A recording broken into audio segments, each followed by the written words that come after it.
certainly is. I think any extension is going to be welcome. But Dan, we are convinced it's not long enough. We were looking for at least a 6-month extension to the original deadline. I doubt that anybody who doesn't have a license yet and is still struggling to apply, I think the hundreds of thousands of people who fall into that category may still find themselves on the wrong end of the spectrum come the 15th of April. It's not going to be long enough.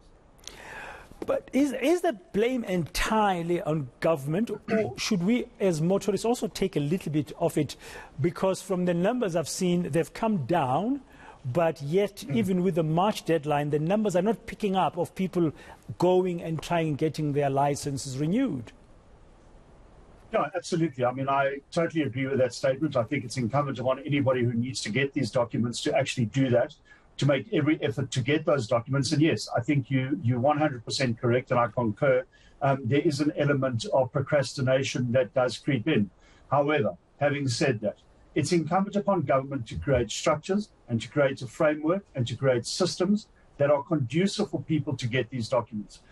Those structures and that framework need to be such that people can easily get these documents without having to stand in long queues, without having technical issues in terms of online bookings. The system must work for them. And I think South Africans are entitled to that system there.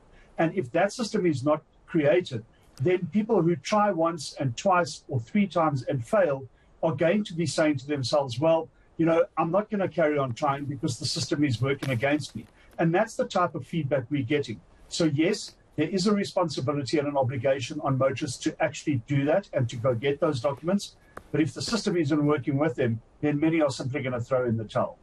Yeah, and I was just looking at the numbers earlier in the breakdown in the statement by the ministry, Leighton, showing province by province. I mean, some of them, like Gauteng, are sitting at about 50% in terms of their process of addressing the backlog. Other provinces are sitting at less than 50%. Your view and your experience as AA and from your knowledge, provincial versus national, I mean, should this be decentralized a bit to make sure that the provinces that can build up the capacity and fast-track this are able to do so? Look, whether it's provincial or national, Dan, I think is of little consequence in the bigger scheme of what the AA would like to see. We have currently 2 very excellent DLTCs in Waterfall Park in Midrand and in Centurion in Gauteng, both in Gauteng. And by all accounts, these DLTCs are state-of-the-art and amazing, and the experience that people have when they go to these places is incredible. And I think we would like to see that replicated at every single DLTC throughout the country. The systems are always working, they're always online, all the computers and hardware works, the fingerprint machines work, the eye machines work, everything runs like clockwork. Now we have to ask, why can't that be replicated in every single DLTC throughout the country? That's what South Africans are entitled to. So yes, I mean, whether it's done on a national basis or on a provincial basis, whatever's going to get us to that point is something that we would obviously want to see. Now, in the view of AA, you said you would have anticipated or hoped for a 6 months extension. What do you think it would achieve if, from what you've just said, it looks like some centres are battling with using the system properly, are battling to manage the process, unlike the 2 you've mentioned in Gauteng? So obviously, in terms of the extension that we would like to see, there needs to be a parallel process where those problematic DLTCs are identified and upgraded, and the people who work there upskilled, and the IT systems in there replaced so that they actually function properly. You can't have one without the other. We're going to have the same situation, I think, Dan, in 15 days' time, where people are still going to be struggling to get appointments just to get their foot in the door, to come face to face with somebody, to make a payment, to actually make an application. And that is where the problem lies. People simply can't get into that process. So unless that process is made easier for the public, we can have as many deadlines as we want, but none of them are going to be met in terms of helping the bulk of those people who don't have these documents. I think running concurrent with all of this must be the fast-track urgent implementation of the extension of the validity of the driving licenses from 5 to 10 years, with the only caveat being an eye test after 5 years. That is going to solve a huge problem, and I don't understand why government isn't implementing that as a matter of urgency. Yeah, because some of our neighboring countries have got that.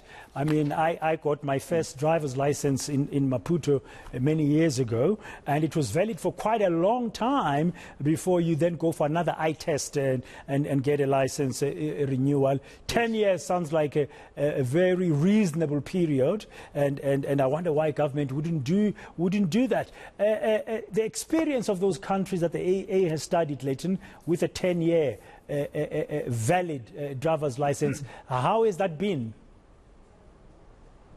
So it's a very difficult question to answer, because when we compare South Africa to other countries and we look at the systems in other countries, we must understand that in many other countries where the 10-year period is in force, they have online booking systems, they have online application systems. Most of the stuff that they do is done online. People can pay online. So that whole system is geared to dealing effectively with the public from a digital perspective. Obviously, South Africa isn't. The other issue is that in South Africa, we have such poor road safety, and our road safety fatality record is so poor because of a lack of proper law enforcement, that it makes that comparison difficult. In other countries, it works fantastically well.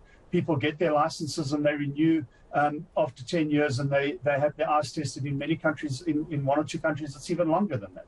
So the government, the minister in February announced that there was research being done into this extension of the validity period. That was in February. We're at the end of March already. In our view, that research should have been concluded. It's not very difficult to do that.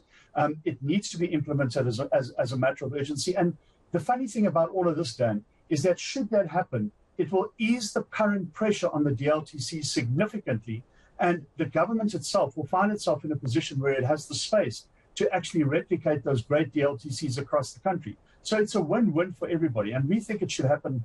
If it can happen today, it would be fantastic. Yeah, thank you very much for your views there. That's Leighton Beard speaking on behalf of the Automobile Association.